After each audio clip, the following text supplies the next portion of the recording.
పల్నాడు జిల్లా నర్సరావుపేటలో ఊసూరిపాటి బ్రహ్మయ్య మాదిగ ఆదేశాల మేరకు పల్నాడు జిల్లా కో కన్వీనర్ గుండాల నగేష్ మాదిగ ఆధ్వర్యంలో బాబాసాహెబ్ అంబేద్కర్ జయంతి కార్యక్రమం ఘనంగా నిర్వహించడం జరిగింది।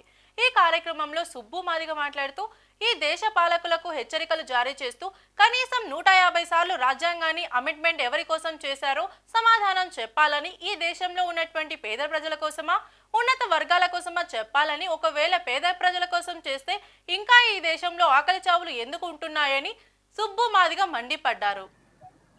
నేను అడుగుతా ఉన్నా, భారత రాజ్యాంగం చిత్తుకాగితమా లేక ప్రామాణిక పత్రమా? ప్రామాణిక పత్రమే ఇవాళ చిత్తుకాగితంలా చూస్తున్నటువంటి రాజకీయ పార్టీలకు ఈ వేదిక మీద వచ్చే అవకాశం లేదని నేను విజ్ఞప్తి చేస్తా ఉన్నా। భారత రాజ్యాంగాన్ని అడుగున అవమానపరిచే ఈ రాజకీయ నాయకులు ఇవాళ వల్లికలు వల్లిస్తా ఉంటే ఒక జోస్యం చెప్పినట్టు ఉందని ఈ సందర్భంగా తెలియజేస్తా ఉన్నా।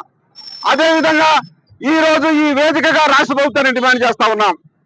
2 తెలుగు రాష్ట్రాల్లో, తెలంగాణ రాష్ట్రంలో ఎస్సీ వర్గీకరణ అంశం మీద మహానీయుడు డాక్టర్ బాబాసాహెబ్ అంబేద్కర్ గారు రాజ్యాంగంలో పొందుపరిచినటువంటి రిజర్వేషన్లు సమాన పంపిణీ జరగట్లేదని గౌరవ సుప్రీంకోర్టు ద్వారా రాష్ట్రాలు చేసుకోవచ్చనే ఒక అధికారంతో పక్క రాష్ట్రమే తెలుగు రాష్ట్రంగా పిలువబడే రేవంత్ రెడ్డి గారు వర్గీకరణ మీద చట్టం చేశారు। నేను ఈ ఆంధ్రప్రదేశ్ వ్యక్తిగా ఆంధ్రప్రదేశ్ రాష్ట్రంలో చంద్రబాబు నాయుడు గారికి విజ్ఞప్తి చేస్తా ఉన్నా, అయ్యా చంద్రబాబు నాయుడు గారు ఆర్డినెన్స్ కాదయ్యా చట్టం తెమ్మని మాదిగ రిజర్వేషన్ పోరాట సమితి ద్వారా మేము విజ్ఞప్తి చేస్తా ఉన్నాం।